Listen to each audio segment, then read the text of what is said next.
Hindi pa tapos ang pag-apula ng mga otoridad sa apoy na unang sumiklab kahapon sa ilang bahagi ng gubat sa Itogon, Benguet. Sa ngayon, 5 buhay ang kinitil ng sunog. Mula sa Itogon, Benguet, may live report si James Agustin. James. Yes, Emil, malipang apoy sa isang Tukol po ito bahagi ng sa kagubatan ulat sa ng, Sitio Forest- Santa Fe, Barangay Ampucaw, sa Itogon, Benguet ng madaanan ng GMA News kaninang umaga. Habang hanggang kumapal ang usok sa kalsada makalipas ang ilang oras. Kanya-kanyang takip sa ilong mga residente. Maya-maya para misponde na ang mga bumbero. Ang mga alipato hinangin na patungo sa gilid ng bundok. Agad namang napula ang apoy pero nakabantay pa rin ng BFP dahil malapit ito sa residential area.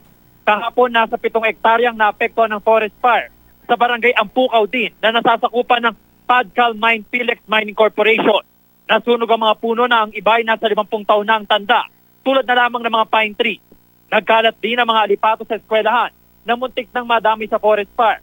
5 ang nasawi kabilang ng 4 na forester at isang residente na retiradong forester din. Isa sa kanila ang ama ni Lina, si Leon Wakati Sr. na 10 taon na raw na forester sa lugar. Ang 4 pang foresters na nasawi ay kinilalang sina Constantino Molina, Dexter Labasan, Noel Degiem at Marlon Gingin.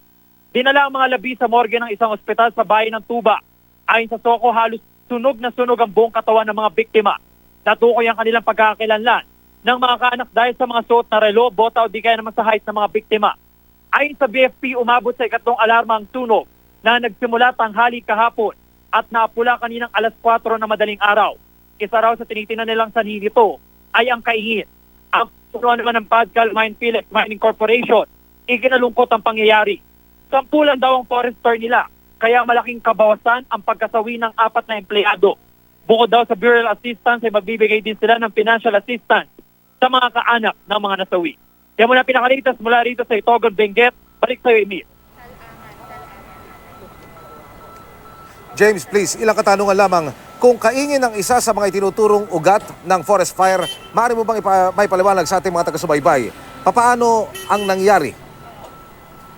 Ang sinasabi natin, Kuyang Emil, ay marami daw na nagkakaingin ng mga residente malapit doon sa pinangyarihan ng forest fire pero hindi pa nila matukoy. Sa ngayon, ang nakuha natin informasyon mula sa Bureau of Fire Protection ay sa Sitio Banawil, ilang metro lamang ang layo nito at nasasakupan nito ng Philex Mining Corporation din doon sa loob mismo ng property nila kung saan nangyari itong forest fire. Malakas daw ang hangin kahapon at agad naman na kumalat itong apoy doon nga sa mga magkakadikit ng mga puno. Kuya Emil. Matagal bang meron ng kaingin dyan sa lugar na yan, James? Wala bang sumisita ng mga otoridad?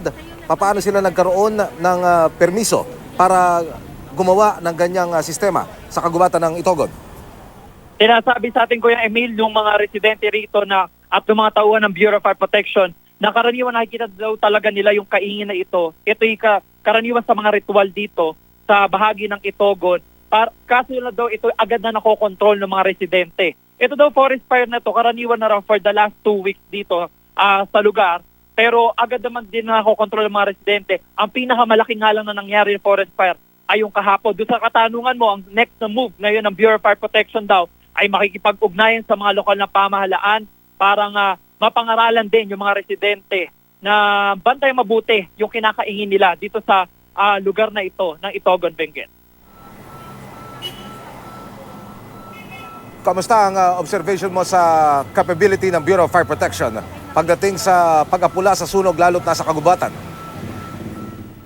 Pahirapan, Kuya Emil, tulad na lamang kanina, nasaksihan natin yung isang forest fire, ilang metro naman din yung layo nun, mula dun sa entrance nitong Philex Mining Corporation.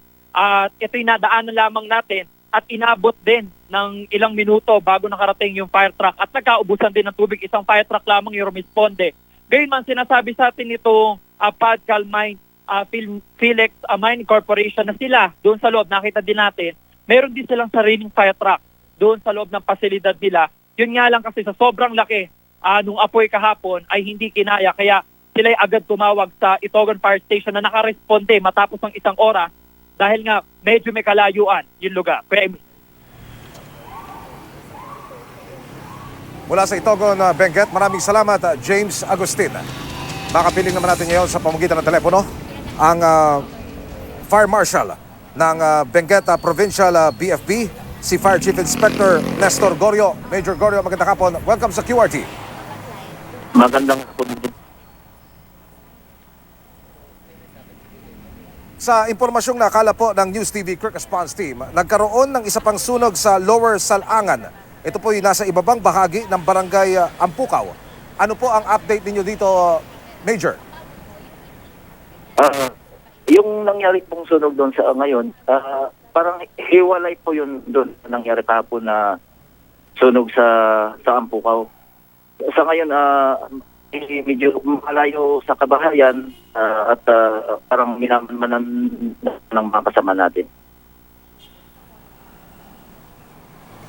Kamusta po ang sitwasyon dito sa sumiklab ding forest fire dyan po sa Lower Salangan, Major Gorio? Hello po, pwedeng pakiulit ma-copy-copy po. Yes. Major Gorio, kamusta po ang sitwasyon ngayon dyan po sa ikalawang sumiklab na forest fire sa area po ng barangay Ampukaw sa Lower Salangan? Yun nga po,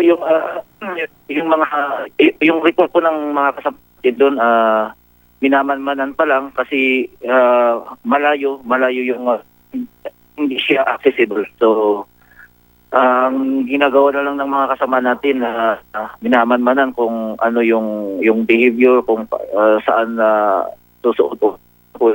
Saka talagang natin na igagawa ng firefighting strategy. Kamusta po naman, Major Gorio, ang sitwasyon dyan sa barangay Ampukaw, doon po sa unang area kung saan sumiklab yung forest fire? Yung sa Ampukaw po, okay naman, naka-stabilize yung fire. So, kaninang umaga po, ng 4 o'clock po, nag-declare po ng fire out sa may Ampukaw mismo. May malapit po bang residential area dito po sa mga pinagsiklaban ng forest fire, Major Gorio? Yes po, actually, nandun na po sa mga residential area, kaya pagdating po naman ng mga kasama natin sa BFP Itugon, nung dumating sila at nakita naman nila yung effort ng mga residente, mga fire brigade ng Felix Mines Corporation na para awatin po yung apoy, para labanan po yung apoy para hindi masunog yung mga bahay. Kung magbibigay po kayo ng estimate, Major Gorio, gaano kalaki ang sukat ng kagubatang tinamaan nitong forest fire? Ito po, more or less po, mga 6 hectares po yung nasunog kahapon. Yung halaga po ng kuwan, hindi po pa natin malaman. Pero talagang ang mga nakita natin, mga pine trees po talagang nasunog, lalo na yung mga maliliit. Initially, Major Gorio, batid namin na umaandar pa rin ang inyong pagsisiyasat. Ano po ang nakikita ninyong dahilan nito? Dahil lumalabas po sa mga paunang ulat na kaingin.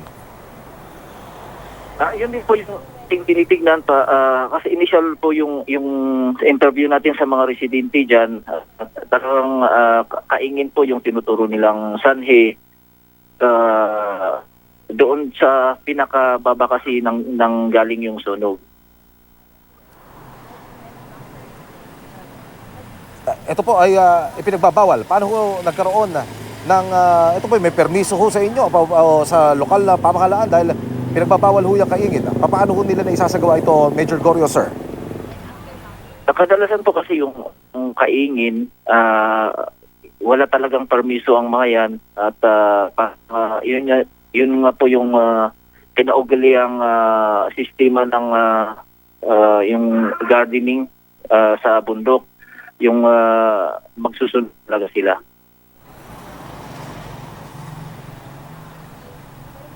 Punta po tayo dito sa 5 biktimang nasawi. Paano nangyari sa kanila, Major Gorio? Sila po ba'y nasa area para magtrabaho o forester sila? Ano ho ang detalyeng nakarating sa inyo? So yung forester po na ang forester po talaga kasi ay po yung ang trabaho nila is to yung magtanim puno i-recover para maka-recover po yung area ng sa ng Felix Mines. So ang nakikita namin kung bakit sila na-trap is parang sinubukan nilang mag-firefighting kasi doon sila sa baba at may mga hawak silang firefighting tools katulad ng shovel, itak at saka yung knapsack sprayer. Ito ho ba ang unang pagkakataon na may sumiklab na forest fire dyan po sa area ng Itogon? Hindi naman po, last year meron din po tayong incidenting ganun. Kaso nga lang hindi kalaki katulad kahapon. Kamusta po ang capability ng ating Bureau of Fire Protection pagdating ho dito sa mga forest fire? Yung capability po tayo, meron po tayong mga fire trucks. Kaso nga lang inaamin po natin na kulang po tayo sa tao. Kulang tayo sa tao. Alam po natin na pagka wildfire firefighting, kailangan talagang maraming tao para mabilis po yung trabaho. Mga kapuso, ang acting Benguet Provincial Fire Marshal, si Fire Chief Inspector Nestor Gorio. Major, maraming salamat. Magandang hapon po. Maraming salamat din.